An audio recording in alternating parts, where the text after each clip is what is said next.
सो सभी भाइयों को राम राम। आज की वीडियो जो है ये सिर्फ इस बारे में है कि जो भी लोग यहाँ आना चाहते हैं उनकी फ़ीस एक बड़ा मसला है। इतनी सारी फ़ीस कहाँ से आएगी, इतने सारे पैसे लोग कैसे जुटा पाएंगे। फ़ीस होती भाई मिनिमम 16, 12, 12 तो बहुत कम यूनिवर्सिटीज़ में है, फिर वो यूनिवर्सिटी नहीं होती, बस उनका खेल ऐसे ही है। इसलिए कम से कम फ़ीस जो है ना वो 15 है।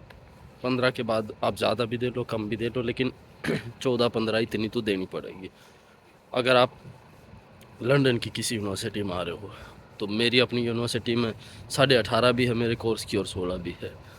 तो इतनी सारी फ़ीस आपने देनी पड़ेगी। उसमें कुछ प्री रजिस्ट्रेशन होता है। जब आपके पास ऑफ़र लेटर आ गया, अनकंडीशनल ऑफ़र लेटर आ गया, उसके बाद आपने प्री रजिस्ट्रेशन डाल दिया।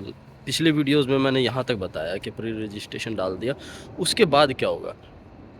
तो प्री रजिस्ट्रेशन कभी तो आपने हाफ़ फ़ीस डालनी पड़ा है, कभी ऐसा हुआ कि पूरे हाफ़ फ़ीस डालनी पड़ा है। कभी कभार ऐसा होता है कि भाई सिर्फ 3 लाख रुपए डाल दो और आपका सीट जो है वो बुक हो जाएगा। तो उसके बाद आपने क्या करना पड़ा है, शो मनी दिखाना पड़ा है। तो अब ये जो इतने सारे पैसे हैं, शो मनी कितना होगा, तकरीबन तकरीबन 20 लाख होगा।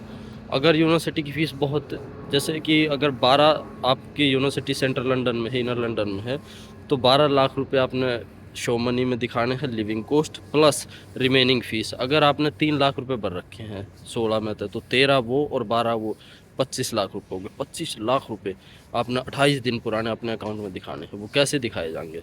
तो ये अपने आप में बच्चों के लिए बहुत मुश्किल टास्क है। सबके पास इतने पैसे नहीं होते, और सच बताऊं तो मिडिल क्लास फैमिली में 90%, 99% लोगों के पास नहीं होते, तो पैसे जुगाड़ने पड़ा। तो उसके दो ऑप्शन है। कई बार तो एजेंट आपको ऑप्शन दे देता कि एजेंट बोल देगा कि भाई आप ऐसा करो कि मेरे से ले लो, मैं आपके नाम पे अकाउंट खोल लूँगा और मैं उसमें दिखा दूँगा, और आपको 3% का ब्याज रेट देना पड़ेगा। अब 3% का ब्याज रेट देना पड़ेगा, तो उस केस में एजेंट आपसे 1 लाख पे 3% लेगा। तो वो भी अपने आप में एक अच्छी खासी वैल्यू हो जावा है। अगर किसी भाई ने वो सूटेबल लगा तो वो एक अच्छा ऑप्शन है। ठीक है, अगर कहीं से रास्ता नहीं बनता, दूसरा ऑप्शन ये है कि लोग लोन ले लेवे हैं। वो लोन लेकर वो वैल्यू अकाउंट में डाल के सब दिखा देवे हैं। ठीक है, कुछ लोग फीस पे लोन लेवे हैं, तो वो तब मैनेज हो जावे। उसके बाद एक ऑप्शन ये होता है कि आपके पास कुछ रुपए हैं, आपके पास आधे हैं।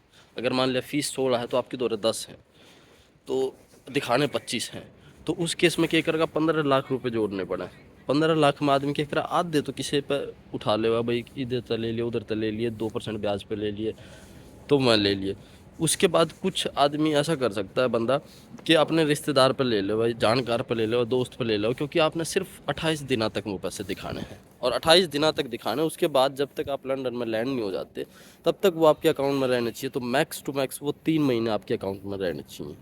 ठीक है, तो उस केस आप क्या कर सको, किसी रिश्तेदार जानकार पर ले लो, उस पर पैसे ले करके अपने अकाउंट में डाल लो। बहुत से लोग इस समय के जो रिश्तेदार भी ब्याज ले लो हैं, नहीं तो आप अच्छे इंसान हो तो भाई बिना ब्याज के भी काम चल जावा है। और ऐसे ही पैसे ले करके आप जोड़ कर उसमें इतने अकाउंट में पैसे दिखा करके लिविंग कॉस्ट प्लस में रिमेनिंग फ़ीस, और ये पैसे जब तक आपके अकाउंट में नहीं निकलने चाहिए, जब तक आप लंदन में लैंड नहीं कर जाते या फिर इस कंट्री किसी भी फॉरेन कंट्री में नहीं आ जाते, तब तक सेफ्टी के लिए रखने चाहिए। कई बार ऐसा होता है कि आप एम्बेसी में जाओगे, ये बहुत इंपॉर्टेंट पॉइंट है जो मैं बता रहा हूँ। आप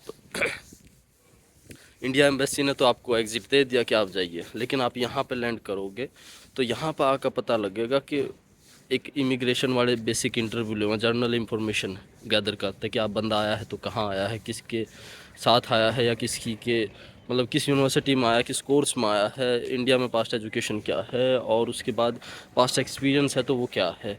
अच्छा, अब फिर फंडिंग के बारे में पूछ लेंगे, पैसे कितने दिखा रखे हैं, क्या अकाउंट में है, तो उसको चेक कर लेंगे।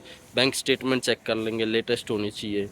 तो ये सारी चीज़ें आपके पास अप टू डेटेड होनी चाहिए, नहीं तो इमिग्रेशन वाले रोक लेते हैं। आजकल तो ऐसा हो रहा है कि अगर आप लंदन में उतर रहे हो और आपकी यूनिवर्सिटी है बर्मिंघम में, बर्मिंघम ऐसा है कि जैसे दिल्ली से चंडीगढ़, तो अगर इतनी दूर है तो आपसे वो ये पूछेगा कि आप बर्मिंघम में आपकी यूनिवर्सिटी, आप लंदन में क्यों उतरे हो, आपको कौन लेने आ रहा है, आप कैसे जाओगे। तो ये अपने आप में फिर मुश्किल हो जाए, बच्चे नहीं बता पाते, क्योंकि सब यूँ ही होगा कि रिश्तेदार आ रहा है कोई, या फिर मैं बुक कर लूँगा, वो कर लूँगा। लेकिन आजकल ये सवाल जो है ना, छोटे छोटे क्यों स्टूडेंट हो गए गणे, तो लोग इन्होंने उल्टा बेजन का कुछ भी लगा लो कि इन्होंने ऐसे रास्ते ढूंढ रखे जैसे कि जिससे भाई ज़्यादा से ज़्यादा स्टूडेंट जो आ रहे हैं उनको कम करा जाए।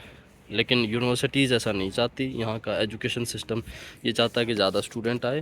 बट जो यहाँ का अभी जो पॉलिटिकल सिनारियोज़ हैं वो ये चाहते हैं कि जो इंटरनेशनल हैं, जो इतने इमिग्रेशन है, इंटरनेशनल स्टूडेंट हैं, उनको कैसे कम किया जाए। क्योंकि इनका टारगेट तकरीबन ऐसा था कि 2020 से लेकर के 30 तक ये लोग चाहते थे कि 6 लाख स्टूडेंट आएँ, पर ये टारगेट इनका 2 साल में पूरा हो गया है।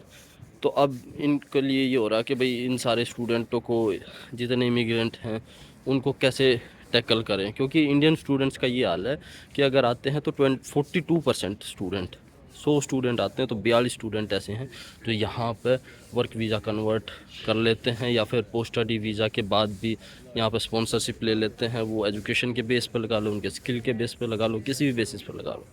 लेकिन इंडियंस का मेन फोकस जो है वो इस एंड पे ज़्यादा रहता है। तो ये कुछ बातें थी जो मैं इसमें डिस्कस करना चाहता था। मेन बात बस यही थी कि भाई पैसे अगर आपको शो मनी दिखानी है तो कोशिश करो कि आप रिलेटिव तक कलेक्ट कर लो कुछ टाइम पीरियड के लिए, 1-2-3 महीने के लिए, तो आप वहाँ पर अपने पैसे बचा सकते हो। दूसरा, जब तक आप इस कंट्री में लैंड नहीं हो जाते तब तक आपको वो पैसे अपने अकाउंट में रखने हैं। ये 2 बातें बहुत इंपॉर्टेंट थी इस वीडियो में। थैंक यू सो मच, आपने पूरा वीडियो देखा, आप यहाँ तक आए, थैंक्स अ लॉट। सब्सक्राइब करो, लाइक करो, शेयर करो, जो बेसिक फॉर्मेलिटीज़ हैं वो। इसके बाद का जो अगला वीडियो है वो मैं इस बारे में डाल दूँगा कि आपने